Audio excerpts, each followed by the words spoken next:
শিলাজিৎ একটি প্রাকৃতিক খনিজ পদার্থ যা সাধারণত পর্বত অঞ্চলে পাওয়া যায়। এটা হিমালয়, তিব্বত এবং অন্যান্য উচ্চ পার্বত্য এলাকায় উদ্ভূত একটি পিচ্ছিল ও আঠালো উপাদান।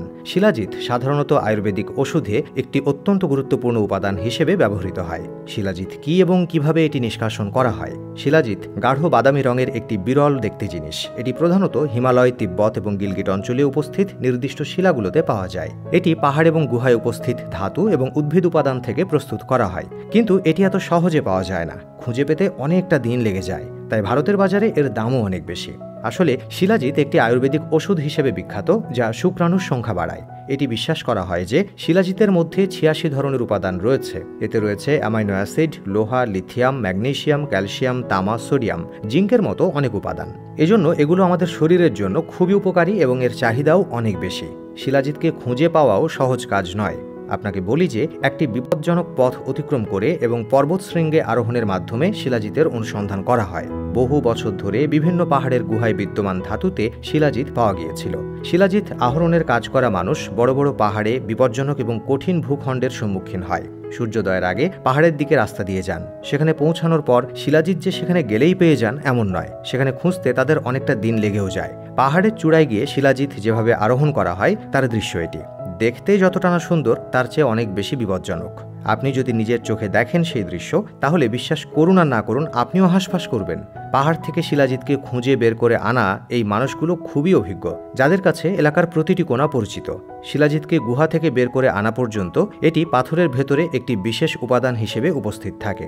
এরপরে যারা এটি আহরণ করে তারা শহরে গিয়ে দোকানদারদের কাছে বিক্রি করে। যেসব দোকানদাররা প্রথমে এটি কেনেন তারা এটি পরিষ্কার করেন এবং ফিল্টার করার কাজ করেন। এই প্রক্রিয়ায় পাহাড় থেকে আনা বড় বড় পাথর কেটে ছোট করা হয়। তারপর একটি বড় বালতির ভেতরে রাখেন এবং একটি বড় চামচের সঙ্গে একটি নির্দিষ্ট পরিমাণ জল যোগ করেন। এটি নাড়া দেওয়া হয় যাতে শিলাজিৎ সেই জলে ভালোভাবে দ্রবীভূত হয়। এরপর প্রায় ১ সপ্তাহ সেই পানিটা সেভাবেই রাখা হয়। এ সময় পানির রং সম্পূর্ণ কালো হয়ে যাবে। এর মানে এখন শিলাজিৎ পাথরের সাথে পানিতে সম্পূর্ণ দ্রবীভূত হয়ে যায়।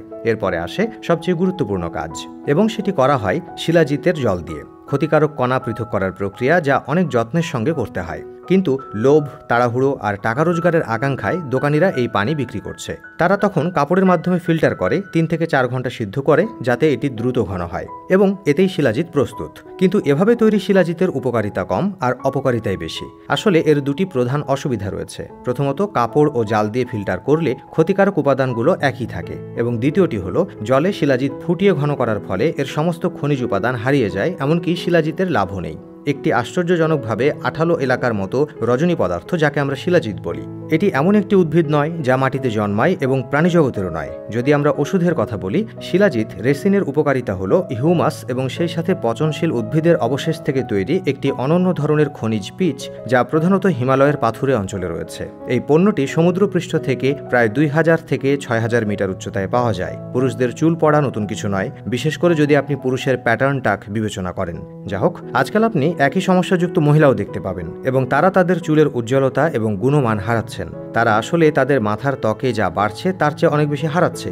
সেই পরিস্থিতিতে শিলাজিৎ অত্যন্ত উপযোগী, কারণ এটি চুল পুনরায় গজাতে এবং এর গঠন ও গুণগত মান উন্নত করতে সাহায্য করে। এছাড়াও এটি মাথার ত্বকের দিকে রক্ত সঞ্চালন বাড়ায়, যা চুলের পুনর্বৃদ্ধিতে সাহায্য করে।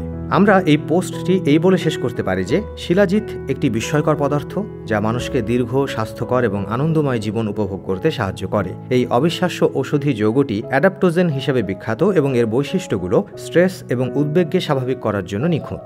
এছাড়াও একটি বিখ্যাত অ্যাফ্রোডিসিয়াক হওয়ার কারণে এটি লিবিডো বাড়ায়, বন্ধ্যাত্বের সমস্যাগুলোর জন্য একটি নিখুঁত ওষুধ, এবং মহিলাদের পাশাপাশি পুরুষদের ভালো প্রজনন স্বাস্থ্য বজায় রাখে।